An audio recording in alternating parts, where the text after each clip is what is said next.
हिमवान पुत्री हेमवती सती खंड पाठ 7 आध्यात्मिक चर्चा।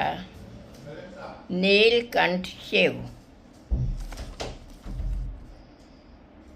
नीलकंठ शिव। कभी कभी महेश्वर गहन चिंतन में डूब जाते हैं और मैं मन की पीड़ा दबा उन्हें पुकारती, पर वे न जाने किस उलझन में उलझे रहते। अपने हिय से जानिए मेरे हिय की बात। कहावत के अनुसार मैं उनकी व्यथा का अनुमान लगा सकती हूँ। संभव है वे मेरी व्यथा से उद्विग्न हों। कभी लगता मेरे कष्ट से परमेश्वर अधिक ही दुखित एवं निराश रहते हैं। एक दिन मैं शिव के नीले कंठ को बड़े ध्यान से निहार रही थी। मुझे अपने कंठ की ओर निहारते देख महादेव किंचित हास्य बिखेरते हुए बोले, दाक्षायणी, यह तुम मेरे नीले कंठ को क्यों देख रही हो? क्या मेरा नीलकंठ मेरे शुभ्र वर्ण पर डिठोना सा लग रहा है, या इससे मैं और भी अधिक विरूप हो गया हूँ? मैंने कहा, महादेव, अन्यथा न लें। आपका कंठ तो अत्यंत सुंदर है। उसकी सुंदरता मेरा ध्यान आकर्षित कर लेती है। पर मैं सोच रही थी, इस वर्ण का चिन्ह आरंभ से ही था या इसके पीछे कोई घटना घटित हुई है? कृपया बताइए ना स्वामी। महादेव बोले, सती, यह सत्य है कि मेरे इस नीलकंठ के पीछे एक घटना जुड़ी हुई है। यह तो तुम जानती हो कि देवों और असुरों में पारस्परिक सौहार्द नहीं है, यद्यपि वे एक ही पिता के संतान हैं। इंद्र के इंद्रत्व को छीनने के लिए इनके मध्य अनेक युद्ध हुए हैं। अनेक बार राक्षसों ने भी देवों को पराजित कर स्वर्ग पर अधिकार किया और इंद्र की संज्ञा प्राप्त की। समुद्र मंथन की घटना तो तुमने सुनी होगी। समुद्र मंथन से पूर्व असुर राजा बलि स्वर्ग के अधिपति थे। देवों को दुर्दशा से बचाने के लिए ब्रह्मा ने देवों को दैत्यों से संधि करने के लिए कहा, ताकि वे मिलकर समुद्र मंथन कर सकें और अमृत प्राप्त कर लें। समुद्र मंथन के समय अनेक रत्न निकले। अनंतर वासुकी के श्वासों से लपटें निकलने लगीं।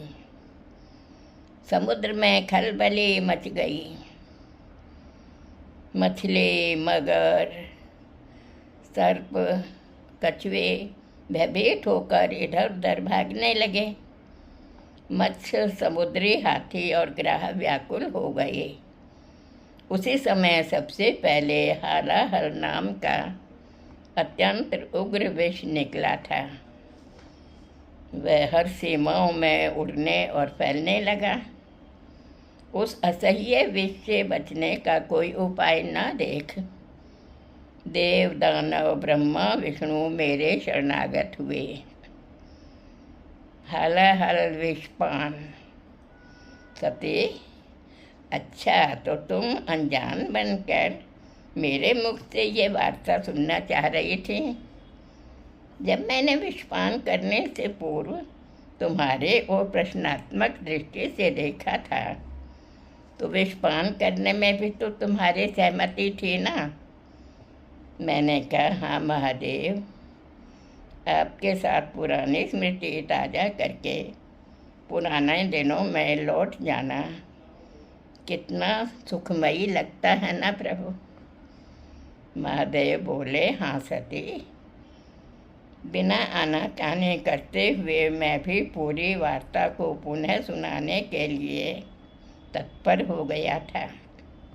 मैं बोली, हाँ महादेव, आगे के घटना के क्रम को भी दोहराइए ना।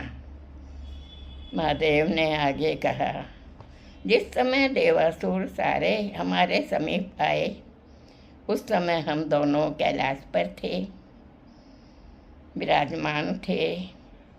देव दानवों ने हम दोनों के चरणों में शीश नवाया और कहा था, महादेव, हम आपके शरण में आए हैं।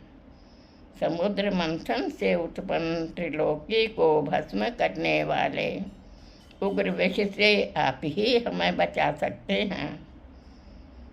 देवासुरों की करुण गाथा को सुन मैंने तुमसे कहा था देवी, तुम भी सुन रहे हो ना।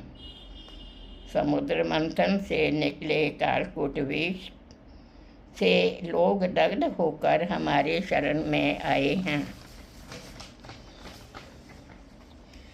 ये हमसे अपने प्राणों की रक्षा चाहते हैं।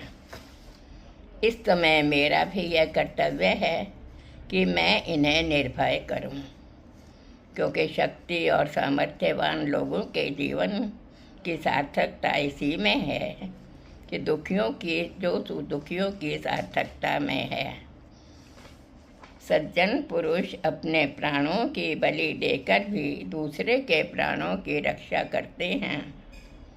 मैं स्वयं भी इन शरणागतों के दुख दूर करना चाहता हूँ। विष का मुझ पर चाहे जो प्रभाव पड़े, मैं वहाँ जाकर अभी उसका भक्षण करता हूँ। मैंने जब महादेव को विषपान करने के लिए तत्पर देखा तो उनका सम्मान रखने के लिए कहा था, महादेव, मैं आपके प्रभाव को जानती हूँ। आप स्वेच्छा से विषपान कर न केवल इनकी बल्कि जीवों की भी रक्षा कीजिए। अब तो मेरे अनुमोदन पर महादेव देवासुरों के साथ शीघ्र ही वहाँ चले गए जहाँ समुद्र मंथन का कार्य चल रहा था। इन्होंने वहाँ तुरंत उस हल विष का पान कर लिया। इधर मैं महादेव की शक्ति पर आश्वस्त होते हुए भी भय से विवल थी। न जाने महादेव पर विष का क्या प्रभाव पड़ेगा। वे किस अलौकिक शक्ति से उसे पचा पाएंगे। मेरा पल पल दिनों सा व्यतीत हो रहा था कि थोड़े समय में ही ब्रह्मा विष्णु महेश की त्रिमूर्ति देवों सहित मेरे सम्मुख खड़ी थी। श्री हरि ने आते मुझसे कहा था, सती, तुम्हारे साथ और अपने सामर्थ्य के बूते हर ने विषपान कर लिया। मैंने हरे की बात सुनी अनसुनी कर जोर से चीख कर कहा था, अरे महादेव का नीलकंठ देखो देखो देखो, कितना सुंदर लग रहा है। यह विष तो इन पर दूषण के स्थान पर भूषण हो गया है। ये नीलकंठ बन गए हैं। नीलकंठ का कंठ भी तो नीला होता है ना। श्री हरि बोले, हाँ महादेवी, यह भी आप बिल्कुल सत्य कह रहे हैं कि इनके कंठ पर विष का प्रभाव दूषण के स्थान पर भूषण बन गया है। अब से महादेव का नीलकंठ नाम भी जगत प्रसिद्ध रहेगा। कटाक्षेप।